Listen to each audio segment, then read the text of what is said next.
Hi! Hello! నమస్తే. Welcome back to my channel తెను Mamata vlogs. మసాలాలేవి ఎక్కువగా వాడకుండా మంచి థిక్ గ్రేవీతో పన్నీర్ కర్రీ ఎలా ప్రిపేర్ చేసుకోవాలో మనం చూద్దాం. టేస్ట్ మాత్రం చాలా బావుంటుందండి. స్కిప్ చేయకుండా వీడియో మొత్తం కంప్లీట్‌గా చూడండి. ప్రాసెస్ ఏంటో మీకే తెలుస్తుంది. ముందుగా పన్నీర్ ముక్కలని తీసుకొని చిన్న చిన్న క్యూబ్స్ లాగా కట్ చేసుకోవాలి. ఈ కట్ చేసుకున్న క్యూబ్స్‌లో కొద్దిగా కారం, కొద్దిగా సాల్ట్, కొద్దిగా ధనియా పౌడర్ వేసి మంచిగా కలిసేలాగా కలుపుకోవాలి. మనం ముందుగా ఇవన్నీ వేయడం ఎందుకంటే, మంచిగా ముక్కలకి ఉప్పు, కారం పడితే మనకు కూరలో వేసిన తర్వాత కూడా ముక్క అనేది నార్మల్‌గా చప్పగా లేకుండా కారంగా చాలా బావుంటుందనమాట. ఇలా కలుపుకొని ఇవి ఒక 10 మినిట్స్ పక్కన పెట్టేసుకోవాలి. పెట్టేసుకున్న తర్వాత వీటిని స్టవ్ పైన ఒక పాన్ పెట్టి దాంట్లో కొద్దిగా ఆయిల్ వేసుకోవాలి. ఆయిల్ కొద్దిగా హీట్ అయ్యాక ఈ పన్నీర్ క్యూబ్స్‌ని అందులో వేసేయాలి. మంచిగా అన్ని వైపులా బ్రౌనిష్ కలర్ వచ్చేంత వరకు వేయించుకోవాలి. వాటిని పక్కన ఒక ప్లేట్‌లో పెట్టేసుకోవాలి. తర్వాత అదే పాన్‌లో కొద్దిగా షాజీరా వేసుకొని తర్వాత చిన్నగా కట్ చేసుకున్న ఆనియన్స్, టమాటా ముక్కలు కూడా అందులో వేసేసుకోవాలి. ఈ ముక్కలనేవి కొద్దిగా పెద్దగా కట్ చేసుకున్నా పర్లేదండి. ఎందుకంటే మనం పేస్ట్ కోసమే ఇవి ఫ్రై చేస్తున్నాం. తర్వాత దీంట్లోనే మంచిగా ఫ్రెష్‌గా కడిగిన కొత్తిమీర, పుదీనా, కరివేపాకు, కొద్దిగా సాల్ట్ కూడా వేసేసి వీటిని మంచిగా ఫ్రై చేసుకోవాలి. మొత్తం దగ్గరగా అవ్వాలన్నమాట. పచ్చివాసన ఏమీ లేకుండా. ఇలా ఫ్రై అయిన తర్వాత దీనిని మెత్తటి పేస్ట్‌లాగా చేసుకొని పక్కన పెట్టేసుకోవాలి. ఇలా చేసుకోవాలన్నమాట. తర్వాత అదే పాన్‌లో ఇంకా కొద్దిగా ఆయిల్ వేసి, దాంట్లోనే షాజీరా, లవంగా కూడా వేసేసుకోవాలి. మనం ఎక్కువగా మసాలా వాడట్లేదండి. దీంట్లో కొద్దిగానే వేస్తున్న షాజీరా నేను.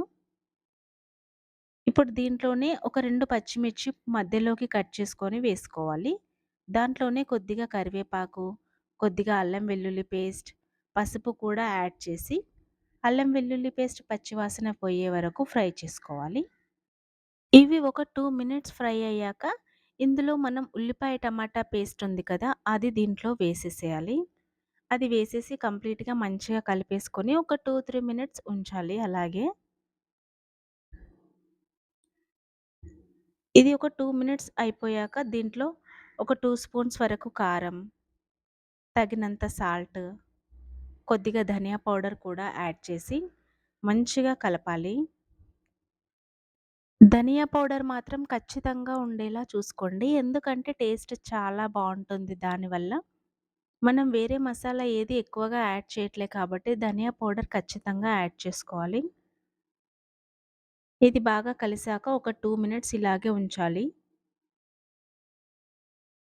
ఇది ఒక 2 మినిట్స్ అయిపోయాక దీంట్లో కొద్దిగా వాటర్ యాడ్ చేయాలి. ఎక్కువగా వేసుకోవద్దండి. కొద్దిగా అయితే సరిపోతుంది. ఎందుకంటే మనకు గ్రేవీ థిక్‌గా ఉండాలి అంటే వాటర్ కొద్దిగానే యాడ్ చేసుకోవాలి.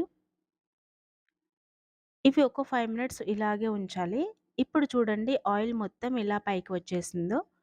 ఇప్పుడు దీంట్లో మనం ఫ్రై చేసి పెట్టుకున్న పన్నీర్ ముక్కలను ఇందులో వేసేసేయాలి. ఇందులో వేసేసి ఒక 2 మినిట్స్ ఉంచిన తర్వాత చివరగా దీంట్లోనే కొత్తిమీర, కొద్దిగా గరం మసాలా పౌడర్ యాడ్ చేసి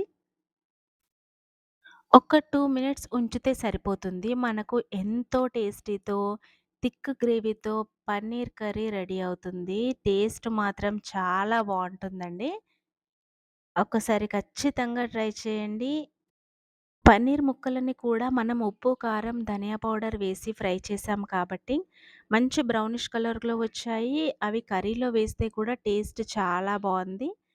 ఆ క్యూబ్స్ అనేవి విరిగిపోకుండా, ఎక్కువగా మెత్తగా అవ్వకుండా అలాగే ఉంటాయన్నమాట. ఓకే. లైక్ చేయండి. ఛానెల్‌ని సబ్స్క్రైబ్ చేసుకోవడం మాత్రం మర్చిపోవద్దు.